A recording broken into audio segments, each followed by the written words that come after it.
مسیح میں آپ سب کو میرا سلام۔ ہمارے لیے آج کی انجیل مقدس متی کے مطابق، اے خداوند تیری تمجید ہو، اس کے 21ویں باب میں سے بیان۔ ایک اور تمثیل سنو۔ ایک مالک مکان تھا جس نے طاقستان لگایا اور اس کے چوگرد احاطہ گھیرا اور اس میں کوہلو گاڑا اور برج بنایا اور اسے اجارہ داروں کو اجارہ پر دے کر کسی اور ملک کو چلا گیا۔ اور جب پھل کا موسم قریب آیا تو اس نے اپنے نوکروں کو اجارہ داروں کے پاس بھیجا کہ اس کا پھل لیں، مگر اجارہ داروں نے اس کے نوکروں کو پکڑ کر کسی کو پیٹا اور کسی کو مار ڈالا اور کسی کو سنگسار کیا۔ پھر اس نے اور نوکروں کو بھیجا جو پہلوں سے زیادہ تھے، انہوں نے ان کے ساتھ بھی اسی طرح کیا۔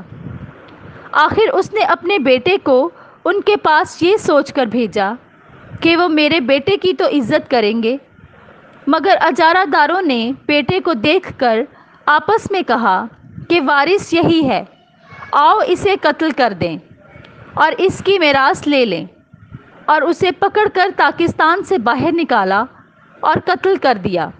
پس جب طاقستان کا مالک آئے گا تو ان اجارہ داروں کے ساتھ کیا کرے گا؟ انہوں نے اس سے کہا، وہ ان بروں کو بری طرح سے ہلاک کر دے گا اور طاقستان کا اجارہ اور اجارہ داروں کو دے دے گا جو اسے موسم پر پھل ادا کریں۔ یسوع نے ان سے کہا، کیا تم نے نوشتوں میں کبھی نہیں پڑھا کہ جو پتھر معماروں نے رد کیا وہی کونے کا سرا ہو گیا ہے؟ یہ خداوند کی طرف سے ہوا ہے اور ہماری آنکھوں میں تعجب انگیز ہے۔ اس لیے میں تم سے کہتا ہوں کہ خدا کی بادشاہی تم سے لے لی جائے گی اور ایک قوم کو دے دی جائے گی جو اس کے پھل ادا کرے۔ انجیل مقدس کے وسیلہ سے ہم سب کی خطائیں معاف کی جائیں۔ اے مسیح تیری ستائش ہو، آمین۔ باپ پر بیٹے اور روح القدس کے نام سے آمین۔ میں father Khalid Rashid Asi, parish priest Holy Rosary parish Madina town Faisalabad, آپ سب پر سلامتی ہو۔ آج سال کے دوران میں 27واں اتوار ہے۔ یہ سال اول ہے اور یہ عام اتوار ہے، مگر آج بہت خاص پیغام ہے۔ آج کی تلاوتیں عیسائی نبی کے صحیفے، مقدس پولس رسول کے خط فلپیوں کے نام سے، اور مقدس متی کی انجیل اس کے 21ویں باب کی 33ویں سے 43ویں آیت تک ہے۔ مسیح خدا میں میرے عزیزو، خداوند خدا کو انسانوں سے بہت پیار ہے۔ وہ انہیں اچھی چیزوں سے سیر کرتا ہے۔ وہ انسانوں کو خوبصورتی عطا کرتا ہے۔ وہ ان کے لیے ہر اچھی چیز مہیا کرتا ہے۔ اس نے باغ عدن میں بہت سے پھل لگائے، پودے لگائے، درخت لگائے، خوبصورتی۔ آج وہ اسرائیل قوم کو عیسائی نبی کے صحیفے کے مطابق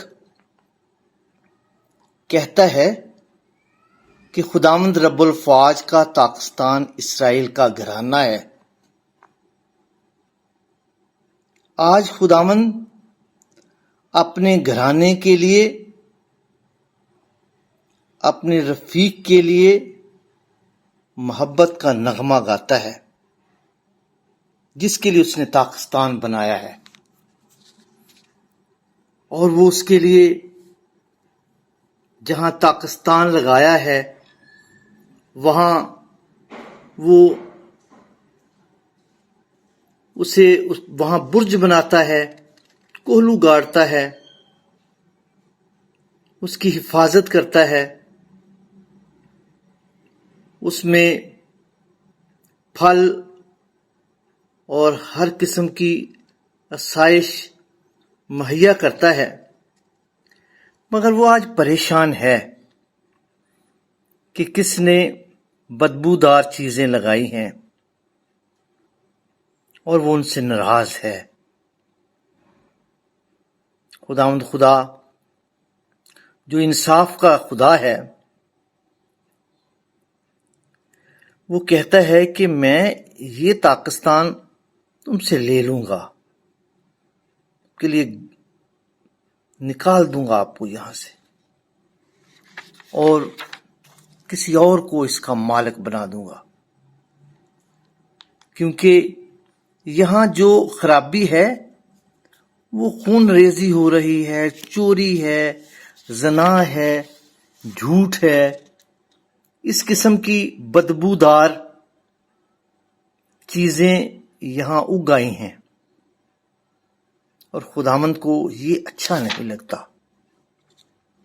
اس لیے خداوند آج کی انجیل مقدس میں جو متی کی انجیل میں سے لی گئی ہے اس کے 21ویں باب میں سے خداوند سردار کاہنوں اور قوم کے بزرگوں کے ساتھ مخاطب ہے، انہیں ایک تمثیل سناتا ہے کہ مال کے مکان جس نے پاکستان لگایا ہے اس کے چوگرد احاطہ گھیرا ہے، کولو گاڑا ہے، برج بنایا ہے اور اسے اجارہ داروں کو دے دیا ہے، اور اجارہ دار کتنے بے وفا ہیں، کتنے بے ایمان ہیں کہ وہ اس پاکستان کی فکر نہیں کرتے۔ خداوند دراصل رہنماؤں سے مخاطب ہے،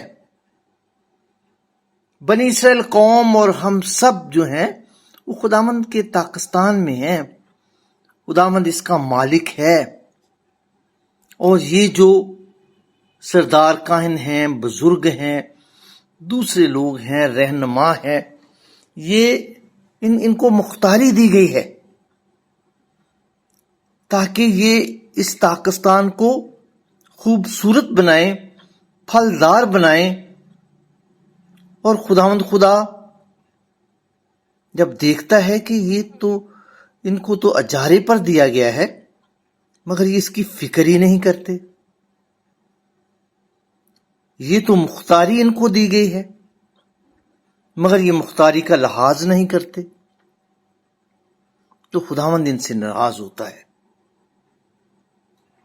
خداوند ان سے چھین لینا چاہتا ہے اور یہ بادشاہی ان کو دینا چاہتا ہے، اس قوم کو دینا چاہتا ہے جو اسے وقت پر پھل دے۔ خداوند پھل چاہتا ہے، خداوند نے اپنے آپ کو تاک کہا ہے اور ہم سب کو ڈالیاں کہا ہے۔ جو تاک سے جڑا رہتا ہے وہ پھل لاتا ہے اور بہت پھل لاتا ہے۔ پاکستان ایک علامت ہے، نشان ہے بائبل مقدس میں، جو ہریالی کی علامت ہے، خوشحالی کی علامت ہے، زندگی کی علامت ہے، خوشی کی علامت ہے۔ اس پاکستان میں جو انگور لگتے ہیں، جو پھل لگتا ہے، وہ میں کے لیے ہے، وہ خوشی اور شادمانی کی علامت اور نشان ہے۔ خداوند ہمیں خوشی اور شادمانی دینا چاہتا ہے مگر خداوند مایوس ہے اپنے رہنماؤں سے، اپنے لیڈروں سے، سردار کاہنوں سے، بزرگوں سے، جو مختار ہیں مگر انہیں پتہ نہیں ہے، وہ مالک بن کے بیٹھے ہیں، اور جو مالک آتا ہے وہ اسے کسی کو پکڑتے ہیں، کسی کو مار دیتے ہیں، اور مالک کا بیٹا آتا ہے اسے قتل کر دیتے ہیں۔ خداوند علامتی طور پر جو کہانی سناتا ہے وہ اپنی زندگی کی ہے کہ جو نبی آئے ان کے ساتھ کیا سلوک کیا ان لوگوں نے، اور خداوند خدا جو جب خود آیا تو اسے مصلوب کر دیا گیا۔ خداوند کے پاکستان میں جہاں ہر قسم کی خوشی ہے، شادمانی ہے، وہاں ہر ایک کے لیے دعوت ہے، اور جو وہاں رہتا ہے وہ موسم کے پھل کھاتا ہے، وہ چھاؤں تلے رہتا ہے، وہ خوبصورتی میں رہتا ہے۔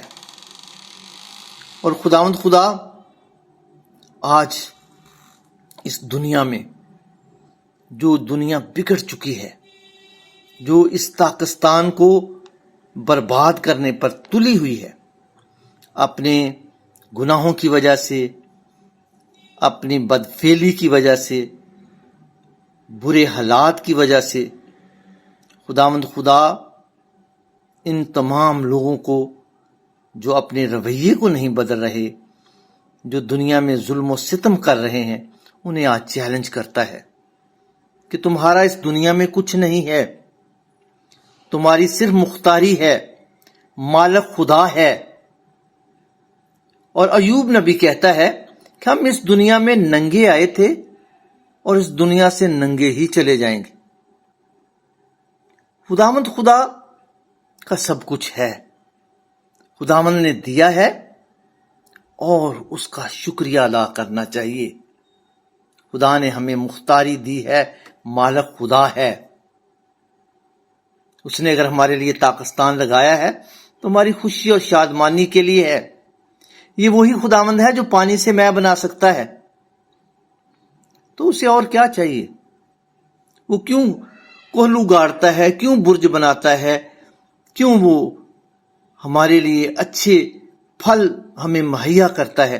اس لیے کہ ہم اس کی خوشی میں شامل ہوں، اس کو پھل دیں۔ خداوند اپنی تماثیل میں پھلدار پودوں کو پسند کرتا ہے، رائی کے دانے کو پسند کرتا ہے، بیج بونے والے کی تمثیل کو پیش کرتا ہے کہ جو پھل لانے والے بیج ہیں وہ اچھی جگہ پہ جا کے گرتے ہیں تو اچھا پھل لاتے ہیں۔ اپنے آپ کو اچھا بنانا ہے، اپنے آپ کو صاف ستھرا بنانا ہے، ان تمام بدبوؤں سے دور رکھنا ہے، ان تمام برائیوں سے دور رکھنا ہے۔ خداوند آپ کو برکت دے، اور آج جو خداوند جس پاکستان کے لیے ہمیں دعوت دیتا ہے، اس پاکستان میں بہت سا پھل لاؤ، خداوند سے جڑے رہو۔ وہ طاق ہے، ہم اس کی ڈالیاں ہیں، جو اس سے جڑا رہتا ہے وہ بہت پھل لاتا ہے۔ خداوند آپ کو خوش رکھے، آپ پر برکت نازل ہو، آمین۔